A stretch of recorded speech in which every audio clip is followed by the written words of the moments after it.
অনেকদিন হয়ে গেল কোনো ভিডিও বা ব্লগ আপলোড করছি না। ভাবলাম আজ সকালের সময়টা আমি কিভাবে পার করি আপনাদের সাথে শেয়ার করি।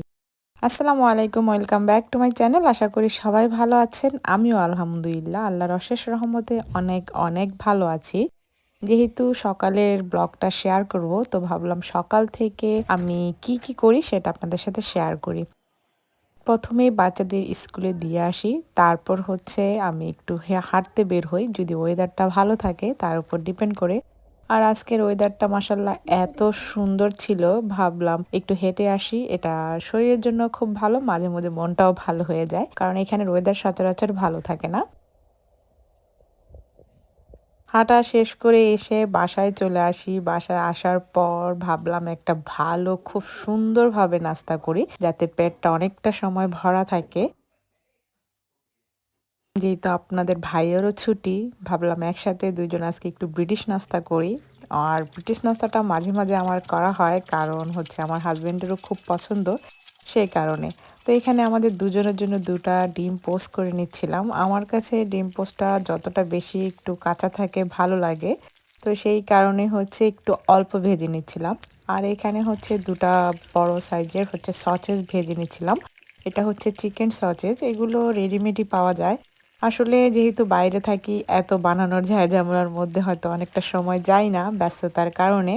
আর সাথে হচ্ছে আমি এখানে যে বিনসটা নিয়ে রেড বিনসটা নিয়েছি, সেটা রেডি কুক করাই থাকে। সেটাকে হচ্ছে ওভেনে সামান্য পরিমাণ একটু গরম করে নেব। তো এখানে আমার সকল কিছু ফ্রাই করা হয়ে গিয়েছে। এখন হচ্ছে টেবিলটা সুন্দরভাবে গুছিয়ে নিব, আর হচ্ছে খাবারটা রেডি করে নিব। এখানে সজেস নিয়েছি, তারপরে একটা কালামারি নিয়েছি, আর হচ্ছে একটু ফিশ কাটলেটের মতো নিয়েছি, একটা ডিম নিয়েছি, আর সাথে হচ্ছে এখন রেড যে বিনসটা থাকে সেই বিনসটা নিয়ে নিব। এটা কুকটি থাকে, এটা দুইটা ফ্লেভারের হয়ে থাকে, একটা মিষ্টি থাকে আর একটা হচ্ছে মিষ্টি ছাড়া হয়ে থাকে। তো আমার মিষ্টি ছাড়াটাই ভালো লাগে। আর এখানে আমার ব্রেডটা অত পছন্দ না, আমার হাজবেন্ডের তার ব্রেড পছন্দ, তো সেই কারণে সে ব্রেডও টোস্ট করে নিয়েছিল, আর আমারটা হচ্ছে ব্রেড ছাড়া। সকাল সকাল এতগুলো নাস্তা কিভাবে যে ব্রিটিশরা খায় বা ওরা এইভাবে তৈরি করেছে আমার ধারণা নেই। আমি জানি না আমি এটা শেষ করতে পারবো কিনা। নর্মালি আমি অন্যান্য দিন শেষ করতে পারি না। তো এই তো বসে গিয়েছি হচ্ছে আমি আর আপনাদের ভাইয়া। এই সকালটা সুন্দরভাবে দুজন একসাথে কাটাই। মাঝে মধ্যে যেইটা দিন আপনাদের ভাইয়ার ছুটি থাকে, সেই দিন একসাথে হয়তো দুজন একসাথে অনেক সময় খুব ভালোভাবে নাস্তা করি। বাচ্চাদের স্কুলে দিয়ে আসছি, কারণ এই সময়টা অনেক কাজগুলো করে থাকি। বাহিরের যদি বাজার থেকে থাকে সেগুলো শেষ করে নিই এই সময়টার মধ্যে। এখানে হচ্ছে ট্রাই করতেছিলাম এক একটা আইটেম। আসলে সকালবেলা এত খাবার খাওয়া যায় না। তারপরও সকাল বললেও ভুল হবে। এখন বাজে হচ্ছে প্রায় 11টা। তো বলেইছিলাম অনেকটা সময় নিয়ে আমি একটু হেঁটে এসেছিলাম। তারপর হচ্ছে হাঁটার পর এখন একটু দেরি করে হচ্ছে নাস্তাটা করতেছি যেহেতু। দুজনে নাস্তা একসাথেই করতেছিলাম। আর হয়তো পুরোটা শেষ করতে পারবো না। আমি আস্তে আস্তে খাচ্ছিলাম, আর আমার কাছে সম্ভব না পুরোটা নাস্তা শেষ করা। তো এই সময়টা দুজনে বলেছিলাম একটু সুন্দরভাবে গল্প করি, দেখা যায় অনেক সময় অনেক কিছু বলে থাকি। আর যেহেতু ছুটির দিন, ছুটির দিনগুলো আসলে সুন্দরভাবে ব্যস্ততা একটু কম নিয়েই হচ্ছে সুন্দরভাবে কাটে।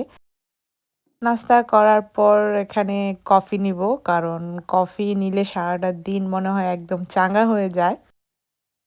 আমার কাছে ডার্ক কফিটা খুব পছন্দ না। আপনাদের ভাইয়া খুব পছন্দ করে, দেখা যায় আমি অতটা পছন্দ করি না। তো আজকে কফি বলেছিলাম ডার্ক খাওয়া যাবে না, আমার পছন্দ মতোই খাবো। যেহেতু আমার পছন্দ মতো নাস্তা করেছি, আর আপনাদের ভাইয়ের তো যেহেতু পছন্দ, তো ভাবলাম কফিটা একটু ডার্ক কম দিয়ে খাই, হয়তো ভালো লাগবে।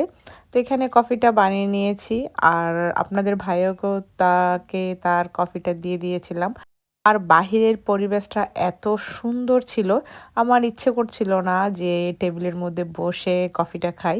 আমি চলে যাই হচ্ছে গার্ডেনে। এত সুন্দর একটা যেহেতু ওয়েদার আর এত সুন্দর রোদ, ঝলমলে রোদ। ভাবলাম গার্ডেনে বসে কিছুটা সময় আরো টাইম স্পেন্ড করি, ভালো লাগবে। আর দুপুরের রান্নাটা হয়তো একটু দেরি করেই করব, যেহেতু নাস্তাটা অনেকটা সময় নিয়ে করেছি। বাচ্চাদেরও স্কুল থেকে আসতে অনেকটা লেট হবে, তো রান্নাটাও আজকে অনেকটা যেহেতু লেট করে করব।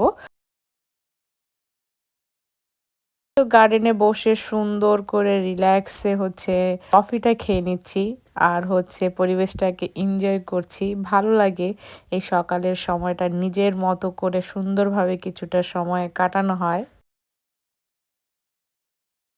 অনেক দিন যেহেতু এখানের ওয়েদারটা ভালো আছে, কিছুদিন পর হয়তো ওয়েদারটা খারাপ হয়ে যাবে, কারণ আয়ারল্যান্ডের ওয়েদারটা খুব দ্রুতই চেঞ্জ হয়ে যায়। এই ওয়েদারটা আর এত সুন্দর ওয়েদারটা হয়তো আর পাওয়া যাবে না।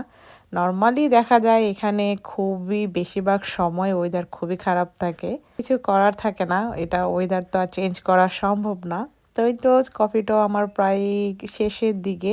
সবাই ভালো থাকেন, সুন্দর থাকেন, সুস্থ থাকেন। আবার দেখা হবে নেক্সট কোনো ব্লগে। সে পর্যন্ত সবাই ভালো থাকুন। আল্লাহ হাফেজ।